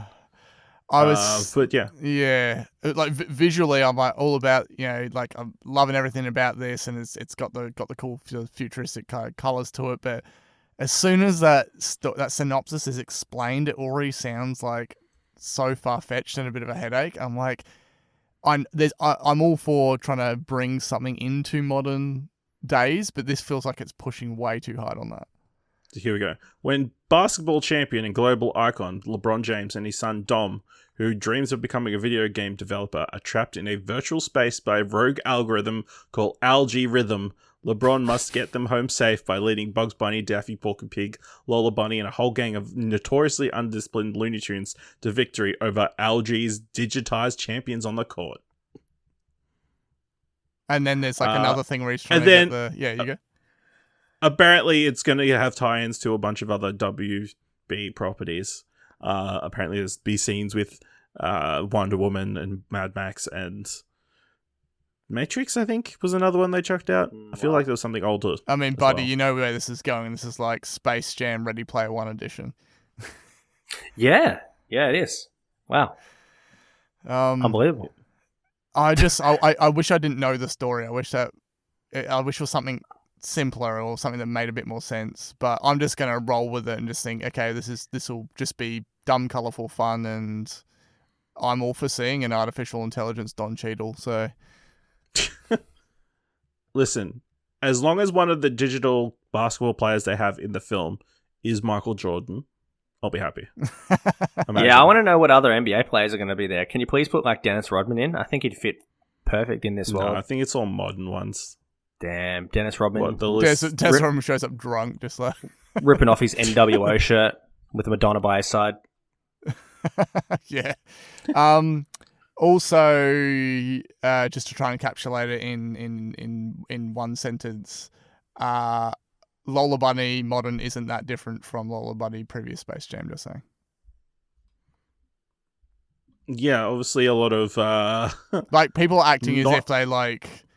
Especially comparing it to a fan art version, which is just a more accentuated version of the original. Yeah, I was like, you're basing this on like a still, like, yeah, I don't know. Well, she's technically wearing more clothes, so yeah, and that's pretty much it. But everyone's like, oh, she lost getting that elbow support. Yeah, exactly. So she's got more clothes, but everyone's like, she had massive knockers and now she doesn't. I'm just like, have you seen the original? Like, people are acting as if there's this like porn version of it in their heads, which is really weird because the memory that they would have of her when it came out is back when they were kids. But anyway, and they've really latched onto that, so it's created a life of its own. So when this version came out, I think it's ridiculous.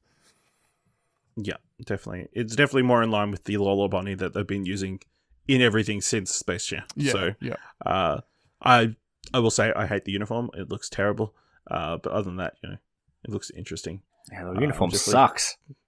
Yeah. Why would you have a pattern that goes across the pants and the shirt? That's top 10 hideous uniforms of all time.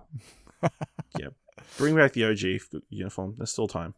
But on top of the Lola Bunny controversy, there was another character who apparently is not showing up in the film that's called controversy. Apparently, Pepe Le Pew is set to not show up in Space Jam: A New Legacy. Good. It's creep. Of course, the very creepy character who doesn't know much about consent. But apparently there was a film scene shot by director Terrence Nance before he left the project and was replaced by Malcolm D. Lee. Apparently, Pepe was set to appear in a black and white Casablanca-like Rick's Cafe sequence. Pepe played a bartender starting hitting on a woman at the bar, played by Grease Santo from Jane the Virgin. He begins kissing her arm, which she pulls back from, then slamming Pepe into the chair next to her. She then pours her drink on Pepe and slaps him hard, sending him spinning in a stool. Which is then stopped by LeBron James and Bugs Bunny are looking for Lola, and Pepe knows whereabouts. Pepe then tells the guys that Penelope the cat has filed a restraining order against him. James makes a remark in the script that Pepe can't grab other tunes without their consent. So, as much as it's bad, it's probably good that the Pepe Le Pew's not in this film. That cut sequence maybe would have worked, because it's like, again, he finally gets his comeuppance. If Space Jam 2 had come out in Oscars season for this Oscars, in the opening scene or monologue, we would have like Carey Mulligan like sprawled out on some nightclub couch, acting drunk, trying to pick up some predator, and then it would pan across. And it would be Pepe Le Pew waltzing over and getting owned by her. Yeah, it would have been great. But yeah, a lot of people upset about this as well. But guys, there's so many Looney Tunes that probably aren't going to be in the film. You'll be fine. Yeah. Is Pepe even that popular? Like, Jesus Christ. I don't know. He's a skunk. Is he French, Pepe? Yeah. Yeah. Yeah. Are French people upset about the representation of Pepe and representing French people? Them being like hypersexual, I don't know. Hypersexual creeps? Yeah. Probably. But yeah. Moving on to other types of creeps. I don't know. The Golden Globes were obviously a couple of weeks ago, hosted by Tina Fey. Hollywood. Not He means Hollywood segue. people. He means Hollywood. All of Hollywood. Obviously Tina Fey and Amy Poehler hosted, did a solid job, but apparently the telecast was like terrible. Did you guys watch anything? No, I just saw the Dylan and that tweeting about it as the things are being announced, and that's about it. Yeah, well, you wouldn't be alone, because apparently this year's Golden Globe ceremony couldn't even attract 7 million viewers. According to the Los Angeles Times, Nielsen numbers contained a stunning revelation about the recent award show. Only 6.9 million people tuned in to watch the ceremony, which was the worst mark Golden Globes rating since the show moved to NBC in 1996. But how did they do on the key demographic, Ash? I don't know. But by comparison, last year's Golden Globes pulled in 18.4 million viewers. All I'm going to say, Ash, is 6.9 nice. I don't know if 6.9 is nice. AEW flying, Golden Globes dying. I guess that's the question. Obviously, there was a massive controversy around the Hollywood foreign press, obviously being very undiverse and nominating shows and movies that should not have been considered by or weren't considered by any other association. Are the Golden Globes, can they recover from this? I Probably. I Like have no Hollywood just attachment. keeps Hollywood things like this just keep marching on, no matter how often they get called out or fucking dragged. Like, I guess the biggest thing is the ratings for them and how much of a dip that is, but that could be, many factors contributing to pandemic, people not watching many movies, just slower interest in film in general, across the industry and all that kind of stuff. But I don't know, just things like this just seem to keep marching on, whether they're on borrowed time or not. The only thing that really, I guess we see it in the games industry with E3, like it, kind of a dated model. It kind of shut down even before the pandemic. So I don't know what'll happen with Golden Globes or Oscars. I guess they'll just keep going, right? Yeah. Without changing. Oscars will keep going. Yeah. But yeah, I don't know. The Golden Globes. I just feel like the Hollywood Foreign Press got such bad press days before the ceremony. Everybody kind of turned on them. There were bags the entire ceremony as well. It feels like, I feel like it would still be a thing, but maybe it's not it's not like one of the tentpole awards ceremonies of the year. Yeah, well, like it's tough whether it's tentpole or not, because when you're trying to kind of parade your films and actors and studios are trying to do that for award season leading up to the Oscars, it's almost like you have to hit every beat, whether they're like important or not. Like, it feels like this, the BAFTAs are quite important in the lead up to the Oscars. Like, they're two of the, I guess, things that you can look at as maybe a predictor, or kind of get an idea of how the landscape's going to be for the Oscars going forward. So, what would replace it? Would there be nothing? Or I guess nothing. There's so many other. Obviously, the Critics' Choice Awards were over the weekend, which were a lot of good nominees and things in that.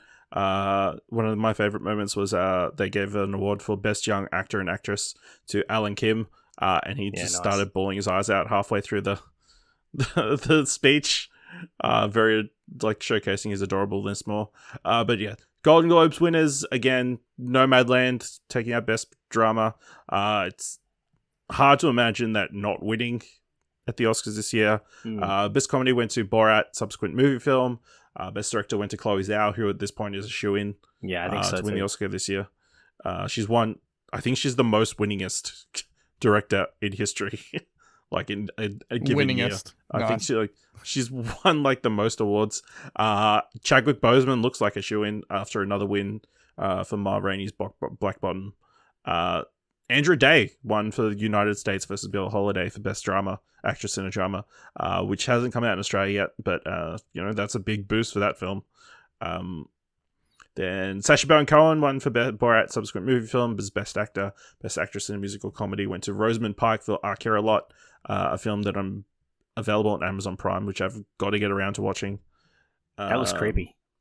He does, yeah. Daniel Kaluuya, that's another one who seems to be a shoo-in for their award for Best Supporting Actor in a Motion Picture. Him and Sacha Baron Cohen for Trial of Chicago 7 seem to be the two head-to-head. Jodie Foster picked up for The Mauritian for Best Supporting Actor in a Motion Picture. Haven't seen that one, haven't heard much about that one, but Hollywood Foreign Press likes Jodie Foster. Mm-hmm. Aaron Sorkin won Best Screenplay. Trent Reznor, Atrocious Rocks, and John Pastis won Best Score. Yeah, boy. Soul won. Oh, so good. Soul won Best Animated Picture. Minari won Best Foreign Language Film, which is interesting because obviously it won't be up for the Best International Film, I would imagine, when the Academy Awards rolls around. So it's picking up all these awards now, but then when Academy Awards comes around, it's going to be up against all the movies that are in the drama category, so that'll be interesting. Then over in the TV awards, Crown won for Best Drama, Schitt's Creek won for Best Comedy, Queen's Gambit won Best Miniseries.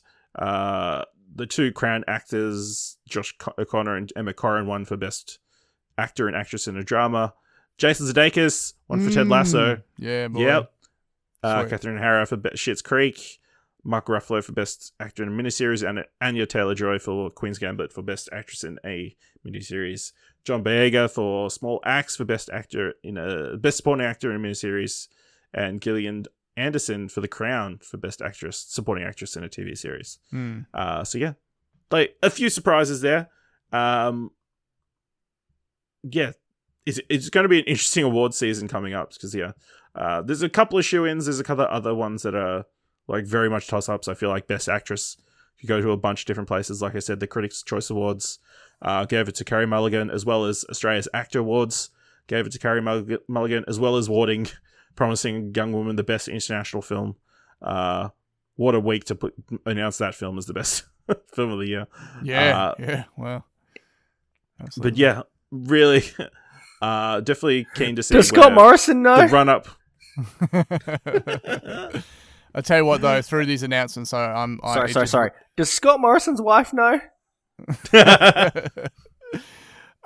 Through you reading all this, particularly towards the end, it just makes me stoked that we're living in a period of a Gillian Anderson sons, like the Keanu Reeves or something, whatever they called it. There's so many sonses lately. Yeah, because man, she like everything. It's like X-Files, right? There's this just period of time where clearly out the spotlight, and then she's just come back and she just kills it in everything she's in. Yeah, she was in American Gods as well. Thought she was great in that season 1. Yeah. So I'm all about that. Sex Education is amazing. And she was great in the what's it called? The one with Jamie Dornan in it, and he plays like the serial killer. Anyway, that show. Killing? No. Yeah, no, it's some sort of like general name. It must be. I think it's something like that. The Killing, The Fall, The Wire, The Fall. Yeah, there's 3 seasons. She's Awesome in that. Awesome in that. Yeah. Anyway. Yeah. All right. That's kind of it for news. Except I've got a bad idea of the week. Ooh. New ongoing segment, which I'll give you a bad idea, and you guys are going to rate it from 1 being fine to 10 being as bad as you could possibly think. Okay. So if it's not actually bad, it's like 1. Yes. So if it's a good idea, if your bad idea is a good idea, it's a 1. Yes. Yeah. Interesting. Yes. So internet comedian Jimmy Fowley is set to star in a new series called Bridesman. It's a smart, queer, campy, and features a smart commentary on gay dating and heteronormative standards. Created by John Onelay, it follows the exploits of a titular gay bridesmaid as he attempts to undermine his best friend's wedding. Fast-paced and irreverent, the series features queer talent both in front and behind the camera. Oh yeah, the major thing is it's set to be released on Grindr.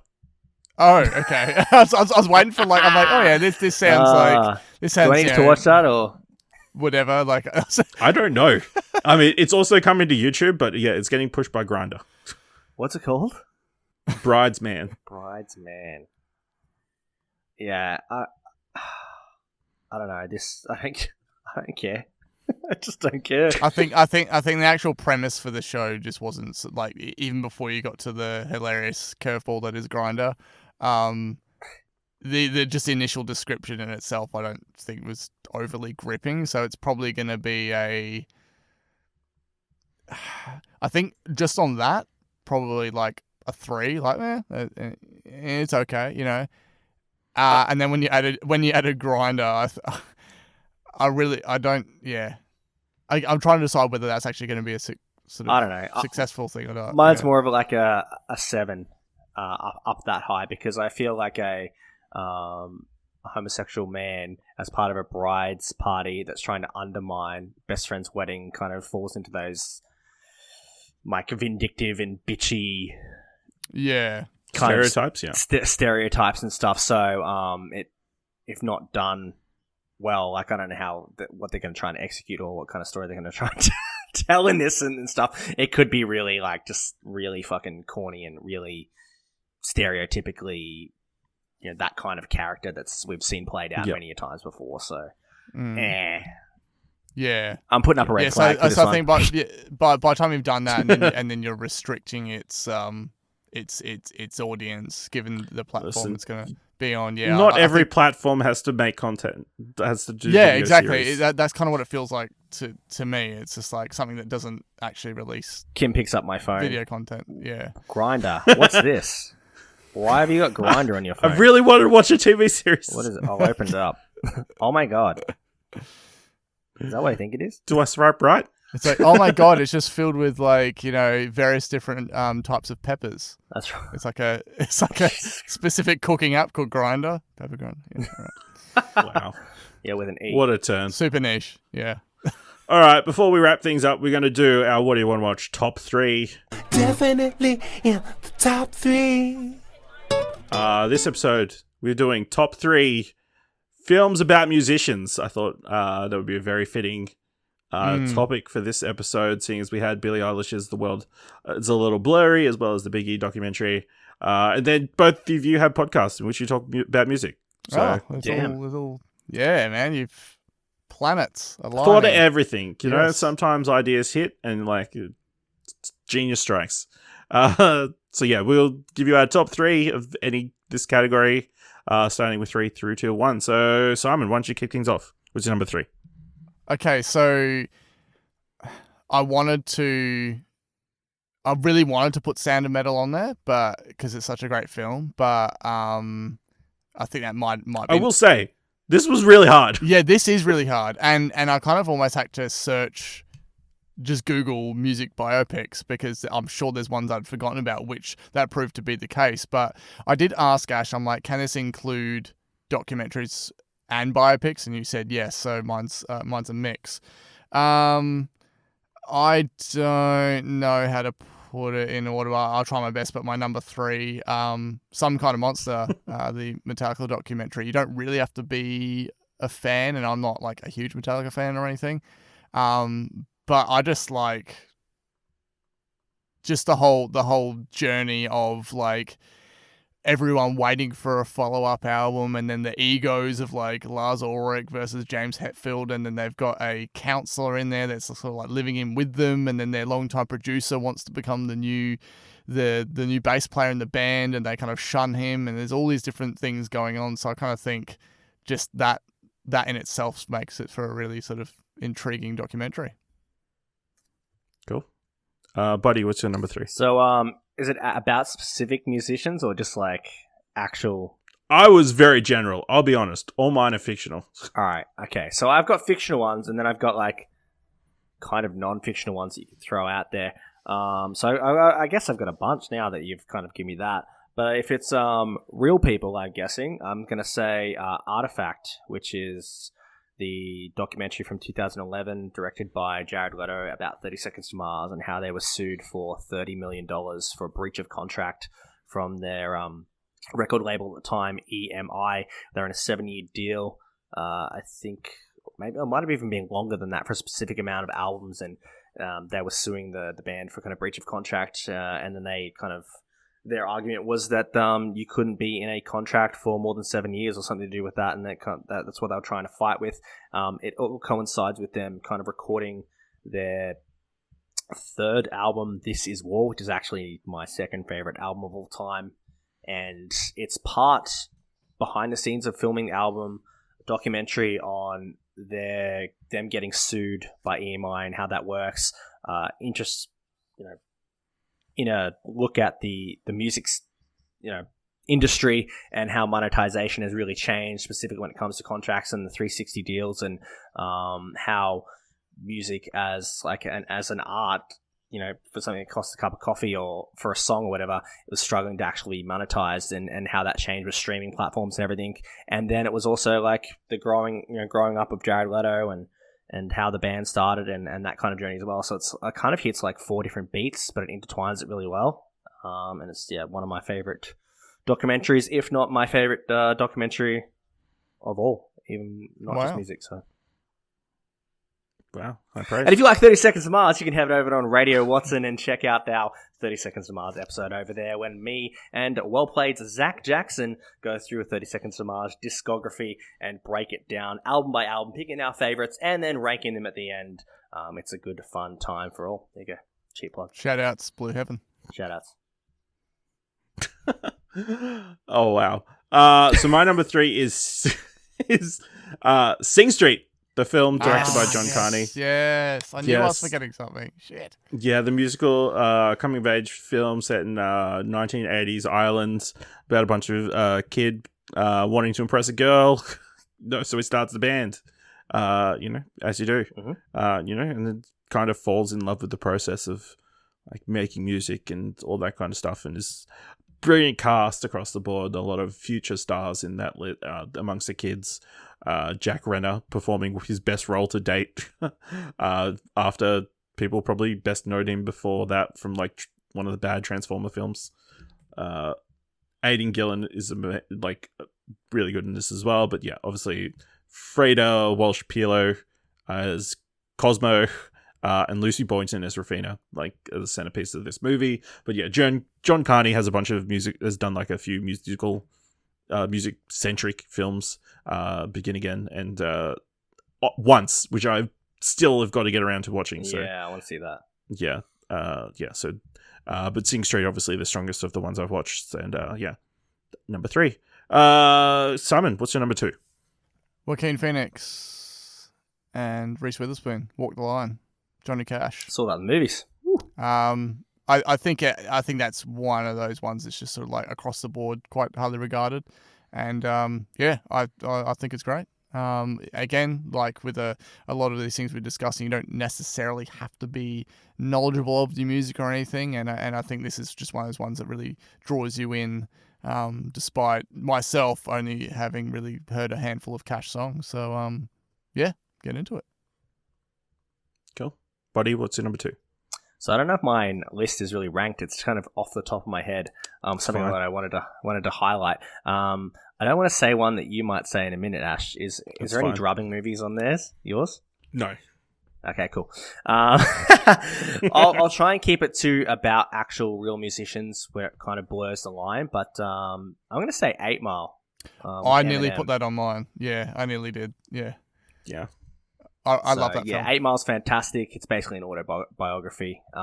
The self-deprecation in the last kind of rap battle, Eminem kind of suits his real life persona and style, and kind of the nervousness behind that, and kind of what got him, I guess, gets him big in this film and out of the kind of situation and town that he's in at the time. So I've only ever seen 8 Mile once, but 8 Mile definitely comes to mind as one of those. Also, R.I.P. to, sorry, what's her name? Brittany Murphy. Yeah. Yeah. I was just like, damn, she's great in that film. And yeah, I've seen 8 Mile probably 10 times. I love it. Yeah. I haven't seen it since I saw it in the cinema, which is great. Whenever that was, when I took my great aunt took me to see it. Wow. That was a bad. I'm like, me and my brother wanted to go see 8 Mile, and she had to come along. Nice. Not a great film to see with a relative. That would have been so good. That's fantastic. I love that. What a story. My number 2, Almost Famous. The That Cameron was on Crowe my list film. as well. Yeah. Damn. Following the Well, one of my 5 that I'm debating. talking about, so. Story of a young teenager who tricks his way into writing for Rolling Stone in the early 70s, following the fictitious band Stillwater. Amazing cast: Billy Crudup, Frances McDormand, Kate Hudson, Jason Lee, Patrick Fugit, Anna Paquin, Philip Seymour Hoffman. God, it's stacked. Look at how stacked It is stacked. was. Great music, and like that seminal moment of them singing "Tiny Dancer" on the bus. Oh, so good. Such a moment, and great. And the craziest thing, I mean, it's not related to the movie, but Patrick Fugit, who was obviously the kid at the center of the film, he plays Owen in The Last of Us Part 2. There you go. Sweet. Shit. This is crazy. But yeah, a classic Cameron Crowe film. Probably the best work he ever did, I would argue. But yeah, definitely a fantastic film. So Simon, what's your number 1? So this was hard because there was another one as we were just discussing then, it kind of feels like we try not to step on each other's toes for picks of films. There was a certain one that I was going to put there, but I feel like it might be in Buddies. So I'm going to go with another one, which is super rewatchable. My favorite film of his, and that's School of Rock, Jack Black. Read between the lines. Yeah. Oh, so rewatchable. And just, again, perfect. Like, you can watch it with the family. You can even watch it with the kids, really. Like, it's just like, they just nailed that balance, and it's just got all the Jack Black humor in there, but it's got like the cool thing of like, again, the teachers with the students and stuff, and it only just kind of makes me sad when you find out, the journeys of where some of the kid actors have ended up. So aside from iCarly, it seems like most of the kids in that film, got into trouble. But anyway, great film. Check it out if you haven't already. Yeah, great film. Crazy to think that it's directed by Richard Linklater. Yeah. Like, you think of all these other films, it is such an odd movie compared to everything else. But yeah, fantastic movie. Buddy, what's your number one pick? Oh man, there's so many tough ones to pick on. I'm gonna try and keep it themed about musicians, even though Eminem one is kind of a little bit a little bit of a thing. But I'm gonna go Foo Fighters, Back and Forth documentary from 2011. It is probably my other favorite music documentary that kind of entails like the Foo Fighters and how they were as a band, like Dave Grohl coming from Nirvana, the various different lineup changes they've had over the years, and they intertwine this with them recording their album Wasting Light, the seventh studio album Wasting Light, which is actually my favorite album from theirs, like from start to finish, as a complete package. Like they definitely have better songs like Everlong and other singles that I kind of grew up with around that time, and even the My Hero cover and that film kind of really sticks with me. But nothing sticks with me more than the song Walk on Wasting Light, specifically how that kind of just breaks down and becomes this almost like this outlet when you listen to it. This documentary is just fantastic. So if we're keeping in those kind of parameters, then that's the one I'd want to highlight. Definitely. Great documentary. I think I've seen it like 6-7 times. So because I wasn't sure if like opening the parameters, if you were going to drop a High Fidelity. I've got like 5 movies I can name. I just want to. We'll do honorable mentions after this. Yeah, right? yeah. Yes. Because this was super tough to narrow it down to 3. But number 1, I put Coco, the Pixar film. Coco's great. About a young kid whose family hates music, but as he's idolized this Mexican, I don't know what the genre of music is, but and ends up meeting his great-great-grandfather in the afterlife. But music is obviously such a central point to that film, and if you don't tear up when he sings Remember Me right at the end of the film, you don't have a soul. Speaking of soul, another great Pixar film. Speaking about of soul, music. another film that could have easily landed on this list. But yeah, amazing film. Simon, do you want to rattle off some honorable mentions? The one I sort of threw in there before, but I'm not sure if you heard that I thought that Buddy may have mentioned was High Fidelity. High Fidelity, absolutely. Yeah. Especially when we're doing I was going to include it, but this list was top 3, not top 5. So there's so many others TV shows that are kind of like I can't entirely sort of focus right now. I feel like someone else is going to say an honorable mention. I'll be like, I forgot about that one. I'm going to go through a few that I just made this list as we spoke about this, kind of the off the top of my head, but wanted to do the more keep it in your parameters, Ash, with the more music. But if we're stretching that, then I've got both Chazelle movies, La La Land, and then obviously Whiplash, which is just iconic, and a movie that kind of finished. And as soon as the credits hit, it was one of those ones where I'm like, shit, am I just going to press replay and watch this back to back? I'm literally want to kick myself, man, because that would probably be my number one, actually, I think. Yeah. So, and then I guess High Fidelity also fell into that Almost Famous category where it was more about the music than musicians, or I guess the score. And then the other ones that I really liked were Straight Outta Compton. I think that was on my list quite well. And then, did I have another one? Yeah, A Star Is Born. I love Lady Gaga. I think Bradley Cooper does quite well in it. I think he gives an awesome performance.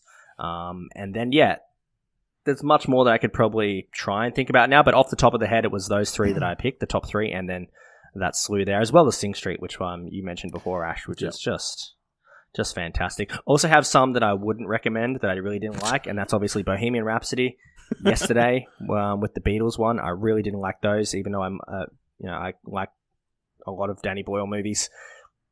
And then Rocket Man, it was okay, but specifically those 2 I was not a fan of. For me, just one last honorable mention, following the Jack Black theme, The Pick! of Destiny, child. Ah, yeah. Tenacious D, Pick of Destiny, so good. My brother and I used to sing it from start to end, over and over again, and that I did the same thing with my friends at TAFE. Man, just the epitome of Jack Blackness. Great film. Obviously, if you're not into his type of humor and the Tenacious D thing, you won't like it. But one of the highlights for me in that film though is when old mate from Shawshank Redemption. What's his name? The main actor, Shawshank Redemption. Tim Blaine. Yeah. Tim. Yeah. Something. Yeah. And he's like the homeless guy, and they're like trying to travel to where they need to go. And he's like, "Come here and let me stab you." Tim Robbins, yeah. He's like, "Come here and let me stab you," and they're like, "Dude, no!" And it's just like, oh fuck, it's one of those you had to have been there situations. But yeah, awesome. Again, also tying in Dave Grohl, the devil. So, I would shout out Pitch Perfect. Those really good movies, yep. Most fun movies. Walk Hard, the Dewey Cox story. Oh man, that scene and then when he's Pop like Star, which I sitting feel down is on the like ground. a good Pop Star, yeah, boy. good double header. Some few other quirky ones like that. I guess Scott Pilgrim is technically about musicians. Yeah, it is. Yeah, it's like video game slash music. Yeah. Oh man, there's too many. We really needed to have like defined, documentary. No, it's fine just to be very broad, and then I can reuse this topic for somebody. That's true. That's down true. the line and get a completely different list of films. There was another one I really wanted to highlight, but it's more about like the kind of cabaret dancing.